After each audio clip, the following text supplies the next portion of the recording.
Glória a Jesus. Glória a Deus, queridos irmãos. A palavra do Senhor nos manda, nos orienta a sermos pacificadores, levarmos a paz aos corações. A Bíblia diz que o fruto da paz, ele se vê naqueles que semeiam a paz. Não é verdade? Glória a Deus. Glória a Deus. Amém, queridos? Abram suas Bíblias no livro de Neemias. E nós vamos ler ali o livro de Neemias, capítulo 1.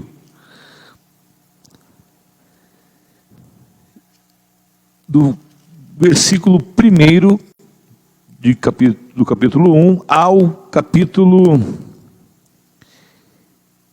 2, versículo 1.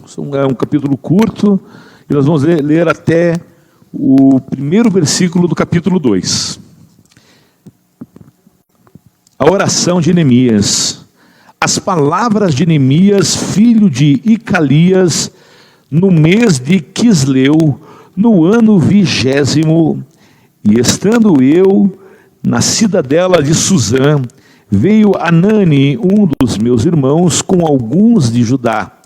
Então lhes perguntei pelos judeus que escaparam e que não foram levados para o exílio e acerca de Jerusalém.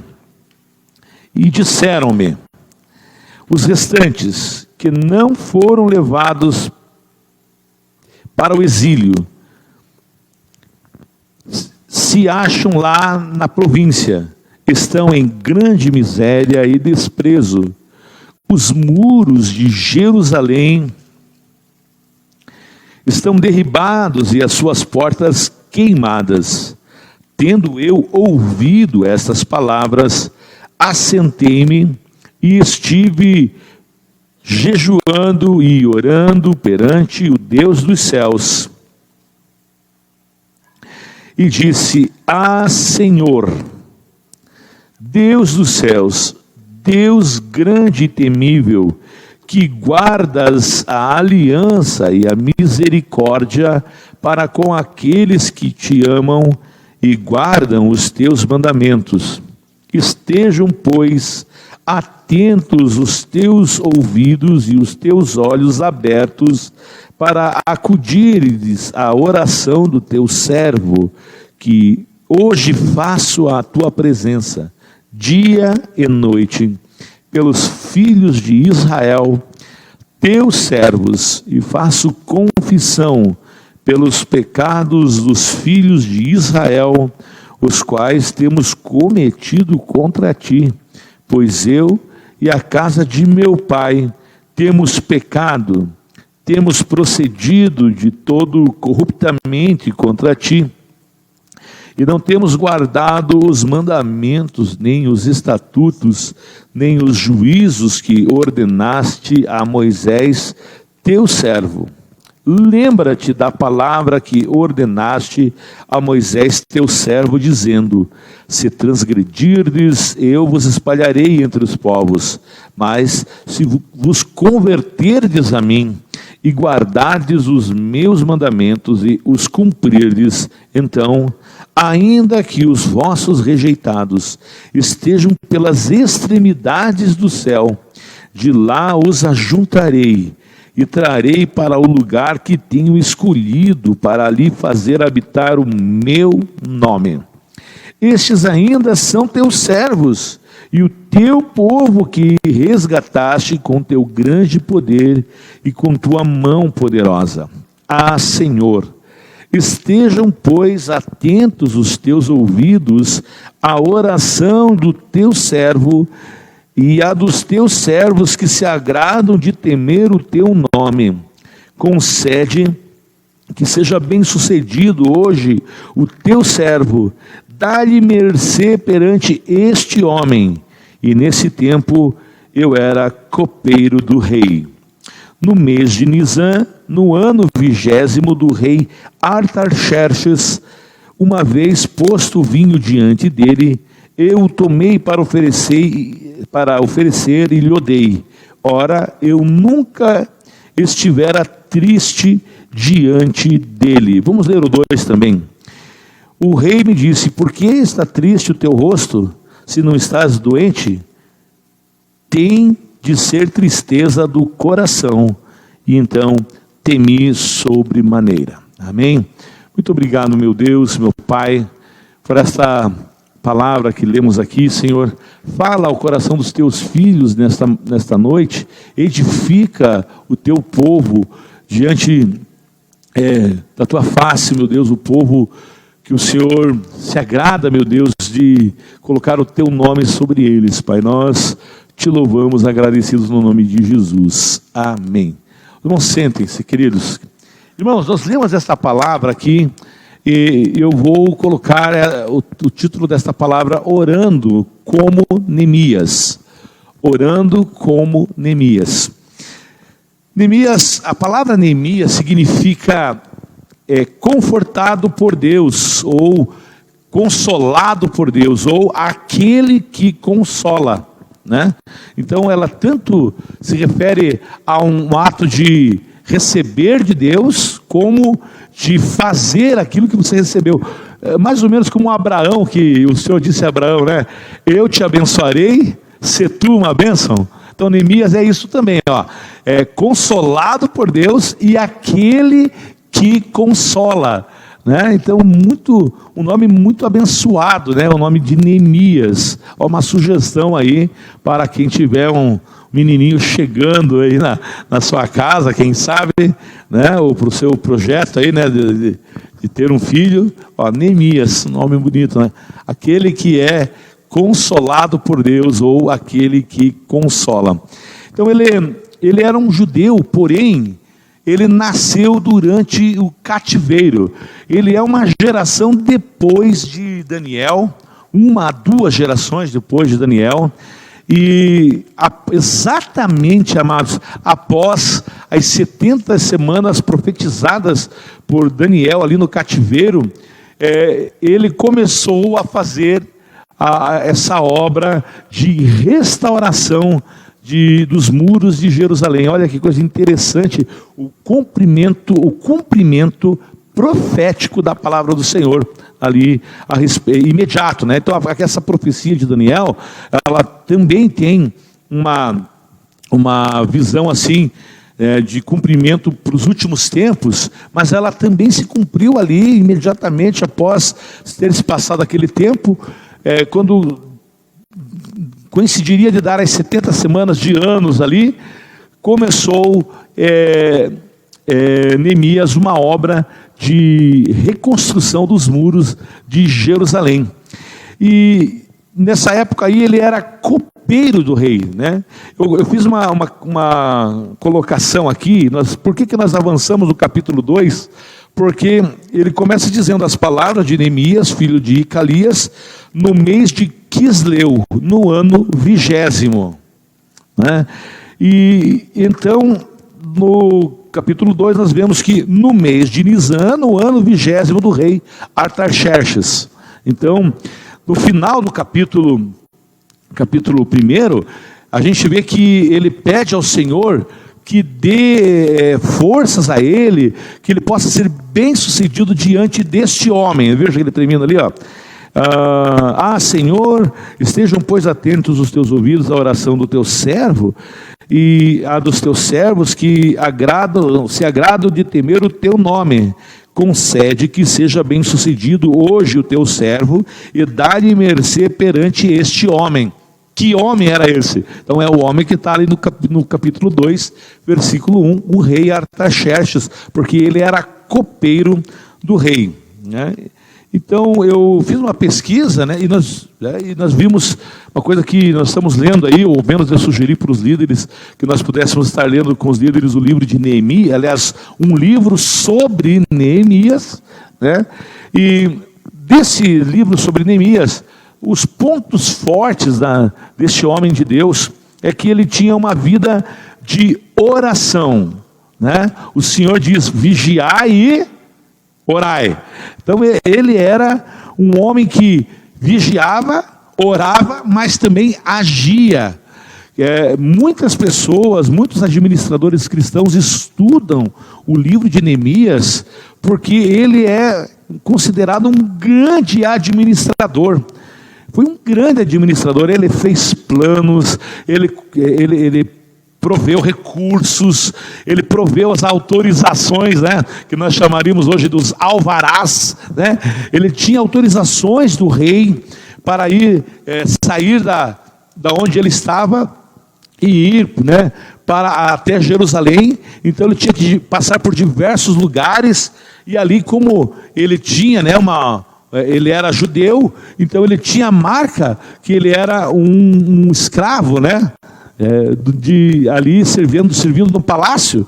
Embora ele ali naquele momento tivesse galgado cargos melhores, hoje ele era um copeiro do rei, uma pessoa de alta confiança, mas ele tinha que ter as autorizações. Então ele era um homem que foi atrás das autorizações, foi atrás dos recursos, né? Então quando ele teve um planejamento, né, ele fez um levantamento do que realmente Israel precisava, ali Jerusalém precisava, como era a situação.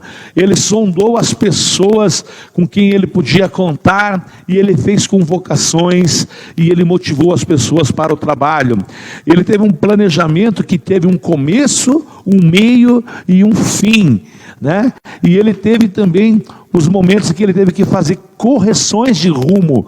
Olha que administrador forte. Então ele tinha uma visão e ação. Ele era uma pessoa que tinha diplomacia.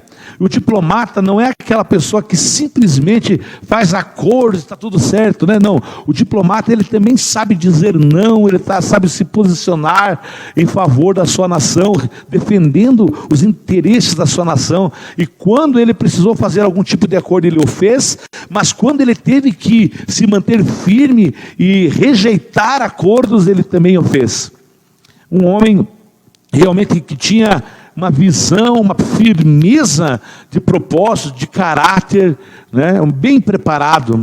Ele era solidário ao sofrimento das pessoas, né? E nós vamos falar sobre isso agora.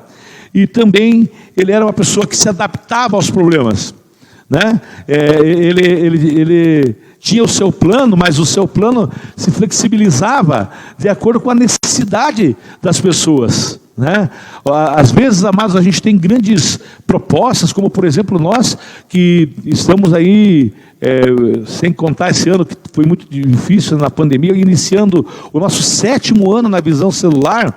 Nós tivemos que nos adaptar a esses momentos difíceis, né? Nós não podemos ser completamente inflexíveis, tivemos que nos adaptar. Ele também se adaptou sem largar o seu objetivo, que era reconstruir os muros de Jerusalém. Ele era um estrategista e era um líder, amados. Quem está lendo com a gente esse livro de Neemias, os líderes que estão lendo, eu tenho certeza que estão tirando ótimas lições. Se você não tem esse livro, peça aí o PDF desse livro para o seu líder tem aí, ele vai enviar para vocês o PDF desse livro. É muito bom, amados. E além disso, leia o livro de Neemias. O livro de Neemias realmente nos ensina, Deus já vai falar com você do início ao fim desse livro, em especial, amados, nos 10 primeiros capítulos, que compreendem o tempo em que ele começou e concluiu as reformas de reconstrução dos muros de Jerusalém. Mas nosso texto de hoje é que nós iríamos aprender a orar como Neemias, né?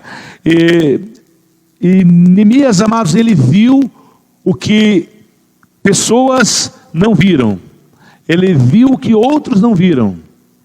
Ele viu oportunidades no meio de uma informação catastrófica. Quando ele pergunta para o pessoal que estava vindo para a Babilônia, vindo lá de Jerusalém, inclusive o seu irmão Anani, e ele pergunta para ele e para os outros que o acompanhavam, como que estava Jerusalém. né? As pessoas falaram, eles viram apenas o quê? Eles estão em desprezo, eles estão caídos, eles só ficaram para trás, eles estão destruídos, estão em grande miséria, em grande vergonha.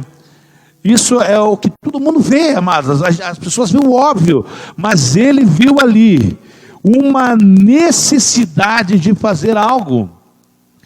E ele viu além do que as pessoas viram, não apenas o que eles não viram, mas do que eles viram, ele viu além. Deus quer, através de uma vida de oração com Ele, ampliar a nossa visão a respeito das coisas. Quando o povo de Israel estava ali cercado, né, Jerusalém cercada, sitiada, Jeremias solta uma palavra, porque o povo não tinha nem mais como combater, estavam há muitos dias sitiados, e eles não tinham mais munição, não tinham comida, mas não era só isso que faltava, não tinha munição para guerrear. E eles começaram a arrancar as pedras das casas de dentro de Jerusalém, e começaram a tirar pedras contra o inimigo.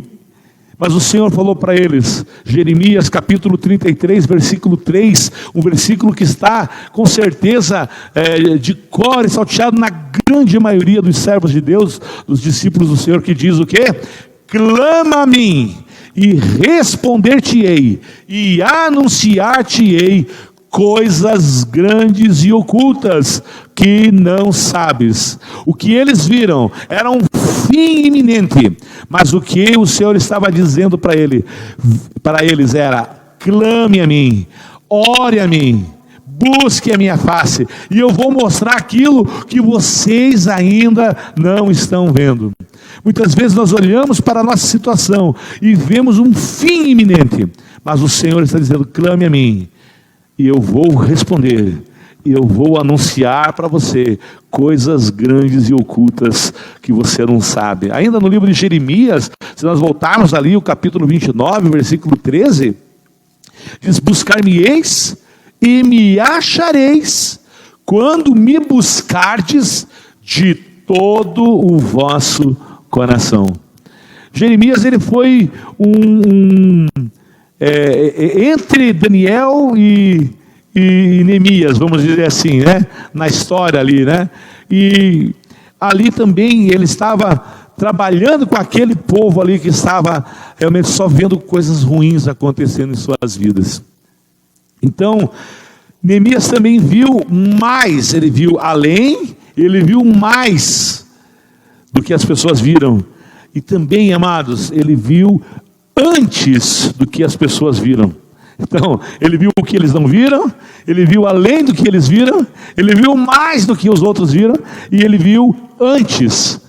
E é coisa interessante isso, amados, porque o Senhor disse que ele não faria nada sem antes revelar o que ele desejava fazer para os seus servos, os profetas. Mas a Bíblia não diz que Neemias era profeta.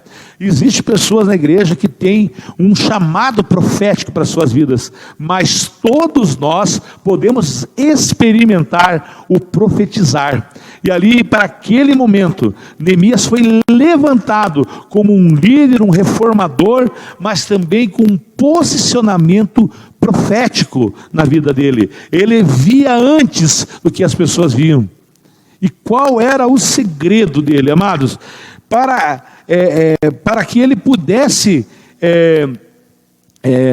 a gente vê ele ali quando ele recebe a notícia de que de que Jerusalém estava destruída, que as pessoas estavam em miséria, em desprezo, estavam derrotadas. Para ele ter perguntado, é porque já o coração dele, em oração, pulsava por saber como estavam as situações. Algo dizia ao coração dele, de que as coisas não estavam bem, e ele precisava certificar-se disso. Amados, pessoas que oram se tornam pessoas que se importam. Nós vemos tanta indiferença no meio do povo cristão, Tantas pessoas abandonando os seus postos, abandonando a sua posição diante do Senhor, amados, é porque deixaram de ter uma vida de intimidade com Deus através da oração. Quando a pessoa não ora, ela não se importa. Se você não tem se importado com as coisas, você pode atestar que é porque você não está orando. E ali, amados, quando ele já pergunta, então, já é porque ele é uma pessoa que ora. Quando ele recebe aquela notícia, amados, é impossível alguém saber de uma necessidade e ser um servo de Deus que não tome uma decisão de se envolver de alguma maneira. Talvez algumas maneiras a gente não deva se envolver, né? Como aconteceu, eu estava falando para meus parentes aí, que aconteceu na sexta-feira. Estava voltando, né, tinha feito as entregas das marmitas, dos materiais, estava com o irmão Edson ali, tudo, entregamos ali, estava voltando para casa, passei um WhatsApp para a Débora, falei, Débora, eu estou chegando em casa, desce ali para me ajudar ali a buscar as sacolas, né? Eu estava com uma dor no joelho, e ela, tá bom, então eu estou descendo. Quando eu chego ali perto de casa, tem um tubo de ônibus, tinha umas pessoas chutando um camarada no chão, lá chutava a cabeça dele, chutava as costas dele. Bom, ele deve ter aprontado, deve ter roubado, feito alguma coisa assim, né? Mas os caras batiam muito nele. E aí eu sabe, instintivamente, em vez de ir para casa à direita, para quê, né? Como é que é o nome do homem dos 300 lá? Do filme dos 300 lá? Hã? Não lembra? Quem lembrar me fala aí. Ele pegou e eu me envolvi naquela história, irmão. Me envolvi naquela história lá. O Leônidas, Leônidas. Por que você vai se meter nesse negócio, né? Eu lá fui eu, amados. Peguei, parei o carro, liguei o alerta ali. Daí veio um senhor ali, mais forte que os meninos estavam batendo no rapaz lá, que estava completamente drogado. E ele veio com um pedaço de ferro, achando que ele, pelo tamanho dele, isso, meu filho, não bata não, vamos, não, cuida da sua vida lá. E foi lá no outro, por favor, não faça isso. Eu só sei que 10 minutos depois, 10 minutos depois, amados, não tinha mais briga lá. Não tinha briga lá, amados. E eu só ali e tal, a pessoa vinha, não briga comigo não, só vim aqui para falar, você não faça isso não, rapaz, não, tal. Não, Deus, você viu o que ele fez com a minha filha, tal, e não sei o que. Alguém... mas estava acontecendo um auê, mas é impossível você ver injustiça e você não fazer alguma coisa, né? Eu acho que fiz até demais. Deus...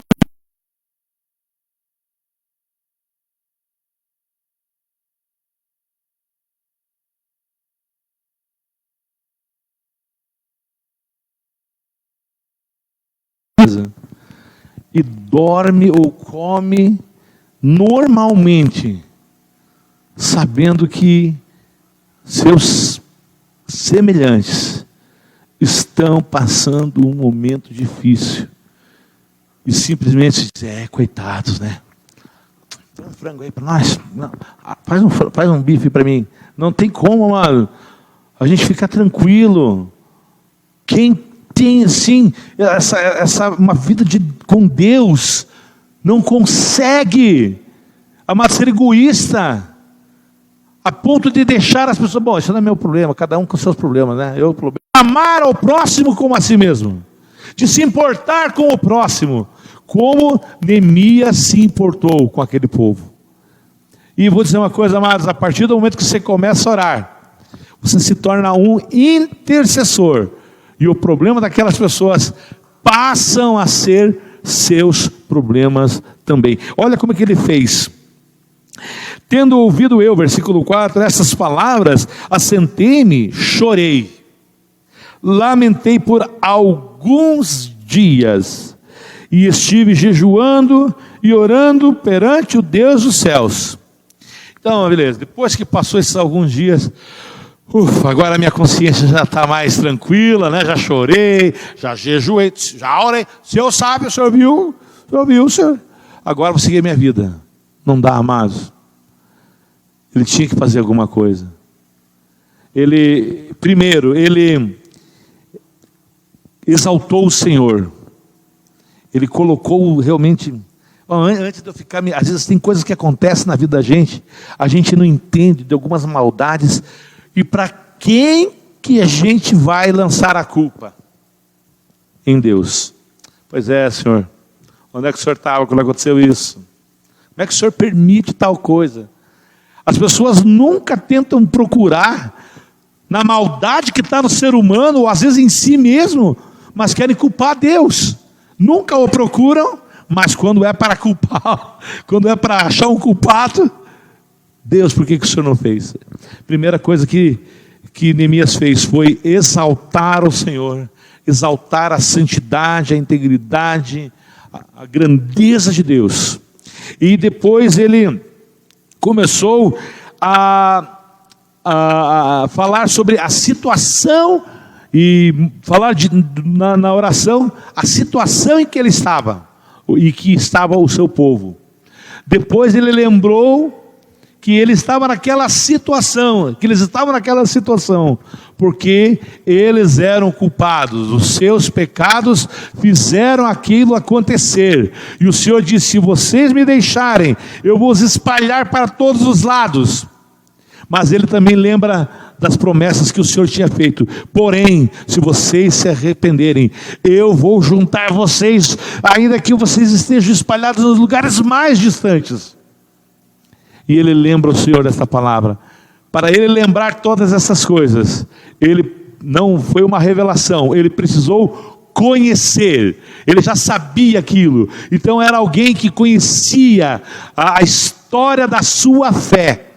Amados, eu vejo, a Bíblia diz assim: o povo que conhece o seu Deus, está lá em em Daniel capítulo 10, verso 12, se não me falha a memória, o povo que conhece o seu Deus se tornará forte e fará proezas. Agora, meu irmão, quantos de nós não nos dizemos cristãos, mas não conhecemos os princípios da nossa fé?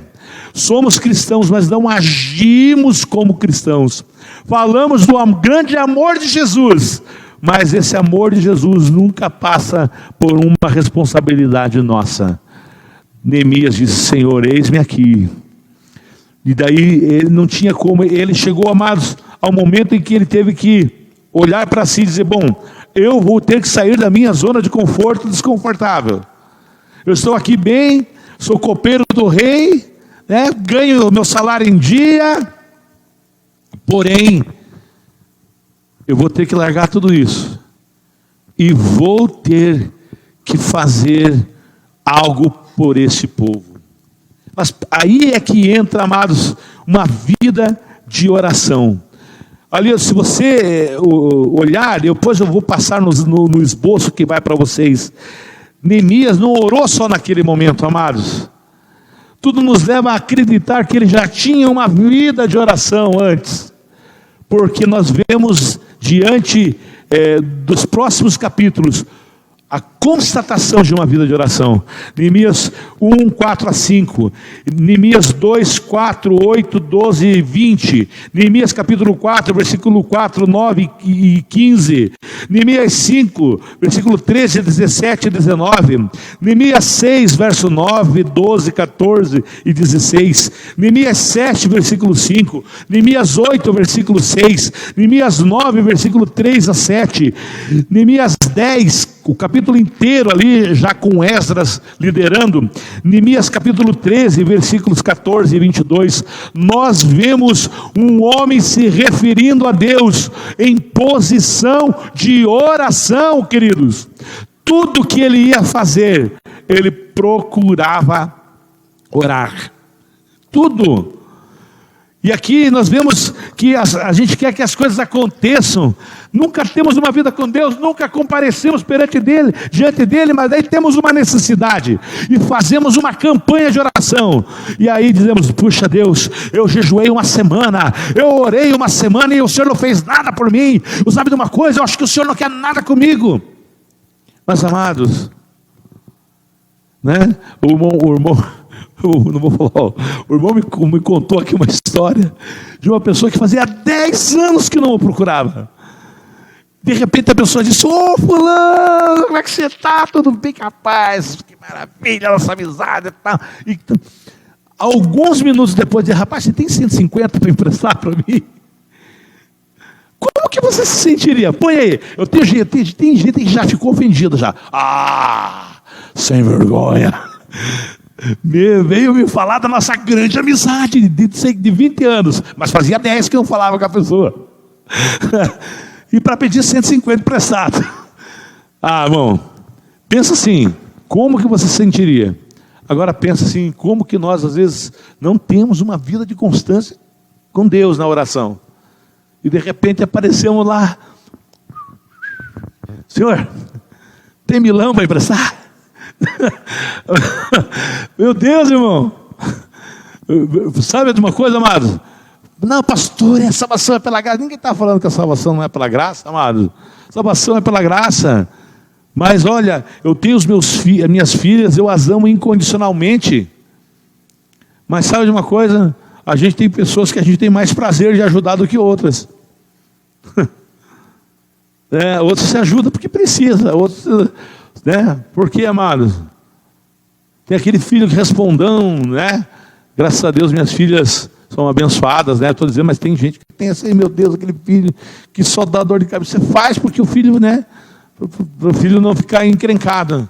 Mas você diz: puxa vida, como eu queria que ele me desse prazer, né? Então, pensa assim, amados, que esse homem se importou. Ele tinha uma vida de oração diante do Senhor. E olha o cuidado ao apresentar a Deus o problema.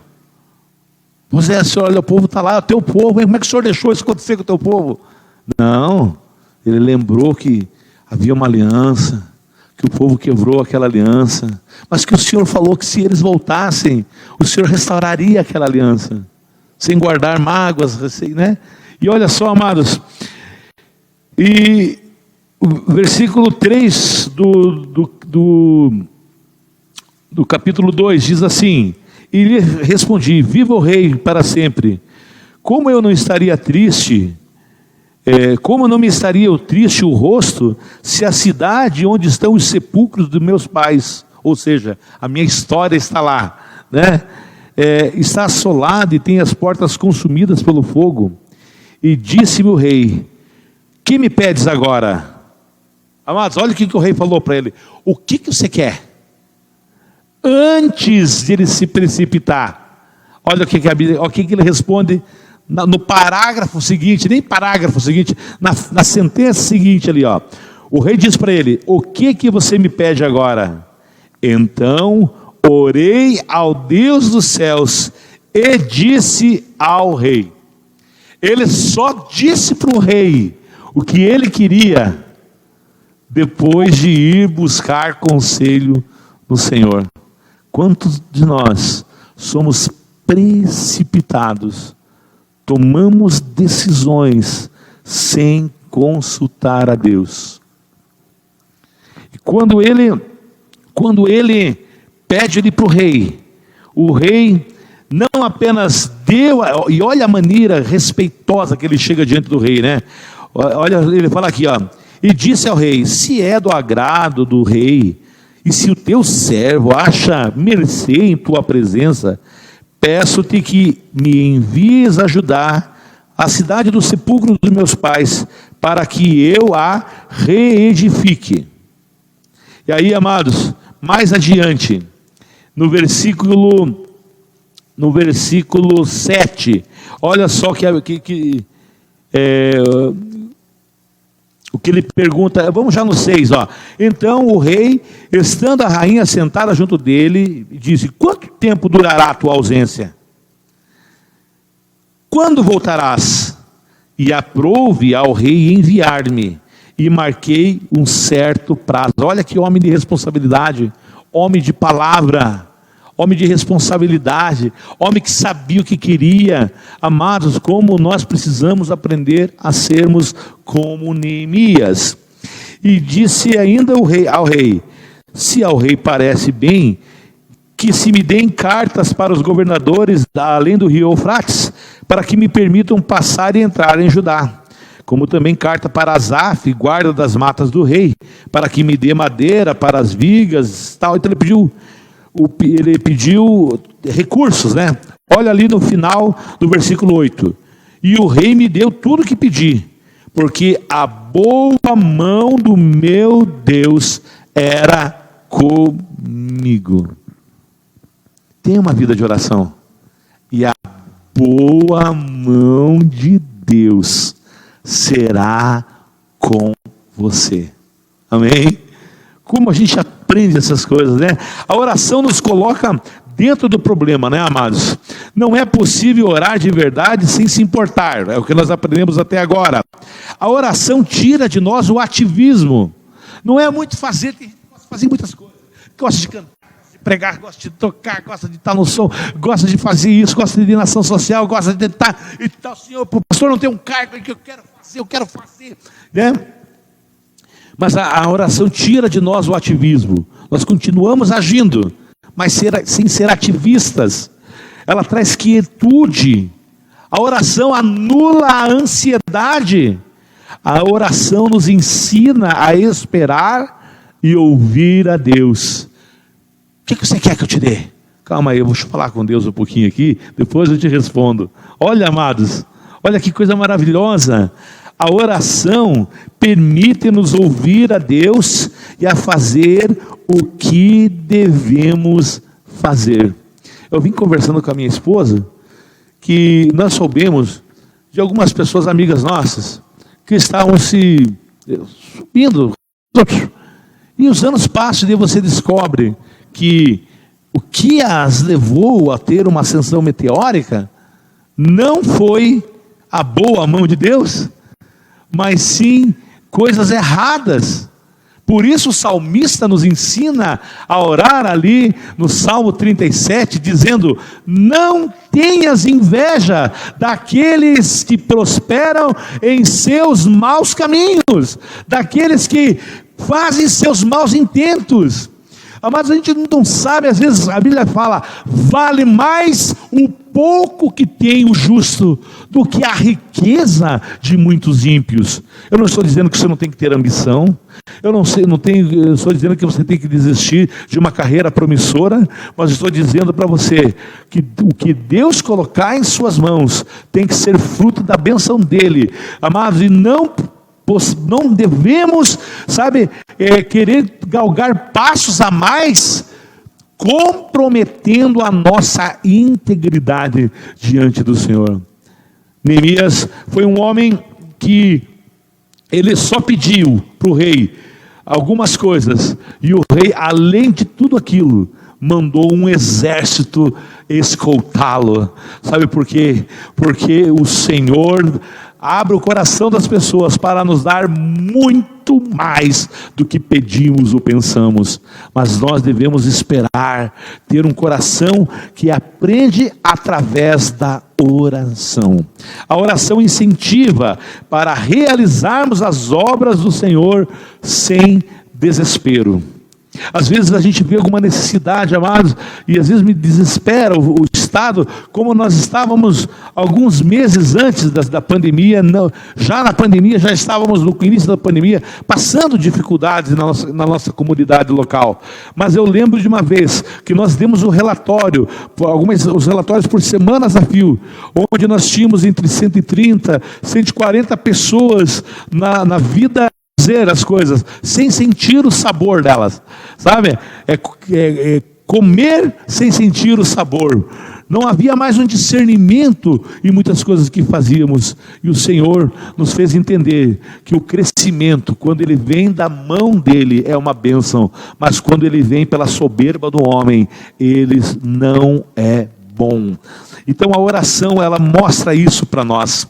Neemias, quando ele tomou o conhecimento do problema, ele o fez porque ele já tinha interesse. Deus vai agir através de pessoas que têm uma vida de oração, porque uma vida de oração desperta em nós o interesse pelas coisas que interessam o coração de Deus. A oração nos leva a bater nos mesmos batimentos do coração de Deus. Neemias separou o tempo para orar. Amados, como um administrador que ele era, ele podia fazer muitas coisas, dizendo: eu não tenho tempo para orar, eu tenho reuniões para fazer. Mas ele tinha tempo para buscar a Deus, e o restante vinha depois. Busque a Deus em primeiro lugar, e todas as coisas serão acrescentadas para você. Amém? Neemias aproximou-se das pessoas e proveu-se de recurso no tempo certo, amados. Ele foi uma pessoa que avaliou as necessidades. Quando ele chega lá em Jerusalém, aliás, quando ele recebe as cartas do rei, lá no capítulo 2, ele recebe as cartas do rei. Quer ver onde que está aqui? Versículo 9, do capítulo 2. Então, eu fui aos governadores, já com cartas, já com autorizações, já com recurso, já escoltado, né? Eu fui aos governadores, além do rio Eufrates, e lhes entreguei as cartas do rei. Ora, o rei tinha enviado comigo oficiais do exército e cavaleiros. Disso ficaram sabendo Sambalate, o horonita, e Tobias, o servo amonita. E muito lhes desagradou que alguém viesse procurar o bem dos filhos de Israel. Né? Amados, é aí que começam os problemas, e é por isso que a oração é fundamental, porque quando você faz a obra de Deus, com oração ou sem oração, você vai mexer com forças contrárias, sejam de pessoas que não querem que as coisas vão para frente, ou sejam de forças espirituais, né, como diz lá em Efésios capítulo 6, verso 12. Então, mas por que, pastor, tanto com oração ou sem oração? Porque você está querendo fazer alguma coisa, você vai incomodar esse povo espiritual aí, né? Efésios capítulo 6, verso 12. Vão se levantar contra a sua vida. Se você estiver sem oração, você vai se desmotivar. Como uma semente que caiu entre as pedras, não tem raízes profundas. Mas quando você faz com oração, você sabe como responder. Amados, é impressionante, amados. Durante toda a reconstrução dos muros, Sambalate, Tobias e Gesem tentaram desanimar Neemias. Mas quando os muros estavam reconstruídos, quando a lei tinha sido lida em Israel, Israel tinha sido edificado também na fé. Nós vemos isso lá em Neemias capítulo 10. Ali no capítulo 13, ele chama os camaradas lá, que por acaso, ele não sei, porque foram em 52 dias, a gente vê essa história toda, mas em 52 dias, eles reconstruíram os muros de Jerusalém. E ali ele acabou descobrindo que esses homens, eles tinham propriedade dentro do templo do Senhor. Eles tinham sido expulsos, mas o templo do Senhor ali, eles tinham alugado ali como casa deles. Eles moravam dentro da casa do Senhor. Isso tem coisas espirituais aqui, que a gente pode falar quem são os Sambalates, os Tobias, os Gesems, ou os inimigos de Deus, que estão dentro do templo do Senhor. Quantas coisas estão dentro de nossas vidas, que precisam ser expulsas, não apenas resistidas, mas expulsas. E ali Neemias fala para eles, e diz: vocês saiam do templo do Senhor, porque vocês não têm nem memória. vocês não têm nem autoridade e nem memória aqui em Israel. Saiam daqui. Irmãos, muitas vezes nós olhamos essa obra, eu olho para a obra da reconstrução de Neemias, que fala da segurança. Nós pensamos na reedificação dos muros, né? Não adianta você ter uma grande construção como era antigamente ali, e os muros da cidade estarem caídos, porque o inimigo entrava por tudo qualquer lado. Então as muralhas significavam a segurança, a soberania daquela cidade. E assim também, remetendo às nossas vidas, quantas vezes as muralhas das nossas vidas estão caídas, amados, e nós precisamos reerguer. Mas chega um momento que nós temos que olhar também, como Neemias olhou para dentro do templo, para o íntimo nosso, e ver se nós não temos algum lugar aqui que ainda está alugado para Tobias, Gessens e Sanbalates da vida. Quem são os Sanbalates? Que tipo de atitudes? Às vezes ira, furor, mágoas, amarguras, má vontade, pecados escondidos em nossa vida. Como esses inimigos estão ali dentro, tem autorização ali, eles vêm e destrancam a porta, trancada pelo lado, os portões trancados pelo lado de dentro, e abrem para que os demais inimigos entrem em nossas vidas. É por isso que muitas pessoas começam a vida com Deus e caem, começam e caem, porque elas não têm o discernimento de terminar a obra completa. Não basta apenas reedificar as muralhas, precisa expulsar os inimigos e tirar todo o direito legal deles dentro do templo da Jerusalém, que é o nosso coração diante do Senhor. Amém. Então eu quero falar para vocês também, que antes, para encerrar, que antes dele começar todo esse trabalho, do capítulo 2, da metade do capítulo 2 em diante, ele precisou tomar uma decisão na sua vida. Ele precisou tomar essa decisão. E ele levou, quando ele soube das dificuldades de Israel, nós vimos ali que isso aconteceu no capítulo 1, versículo 1, no mês de Quisleu do ano 20º, mais ou menos ali o nosso dezembro. E ele tomou a decisão de falar com o rei no mês de Nisan do ano 20º, 4 meses depois, mais ou menos o nosso abril. Você vê que não bate muito a rodada do ano, né, com eles no calendário judaico. Então, no mês de Quisleu ao mês de Nisan, 4 meses. Ele tomou, amados, ele não foi uma pessoa precipitada. Ele esteve ali em oração, procurando sabedoria. Amados, nada é instantâneo. Tem pessoas que querem coisas instantâneas com Deus, pôr no micro-ondas, ali da fé e pronto. Mas o Senhor está dizendo que Ele quer realmente saber se aquilo que estamos propositando em nosso coração é de fato algo que vamos dar conta, que vamos levar a cabo, ou se isso vai mudar com o tempo. 4 meses ele esteve ali buscando. Quanto tempo você tem tirado para que Deus trabalhe no seu coração e para que Deus te dê força para enfrentar? Porque a partir do momento que você se posicionar, você tem que entender que a guerra será pesada. Os Sanbalates, os Tobias vão se desgostar, vão zombar de você, mas você vai estar firme. No livro de Neemias, capítulo 4, versículo 1, diz assim: tendo Sanbalate ouvido que edificávamos o muro, ardeu em ira. Ele já começou lá, ficar desgostoso a hora que Neemias estava se aprontando para ir. Mas a hora que a coisa começou mesmo, ele ficou não apenas desgostoso, ele ardeu em ira.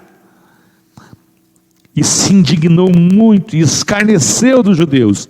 E então falou na presença dos seus irmãos e do exército de Samaria e disse: que montões de pó as pedras que foram queimadas? Estava com ele também Tobias, o amonita, que disse: ainda que edifique, vindo uma raposa, derribará o seu muro de pedra. Aqui, amados, eu quero ensinar você, para encerrarmos, como enfrentar desprezo, como enfrentar oposição, como enfrentar o ódio que muitas vezes vem contra as nossas vidas. Não é olho por olho, dente por dente, nem pau, pau, pedra, pedra. Olha só o versículo seguinte: ouve, ó nosso Deus, pois estamos sendo desprezados, caia o seu opróbrio sobre a cabeça deles, e faze que seja um despojo numa terra de cativeiro. Não lhes encubras a iniquidade, e não se risque diante de ti o seu pecado, pois te provocaram a ira na presença dos que edificavam.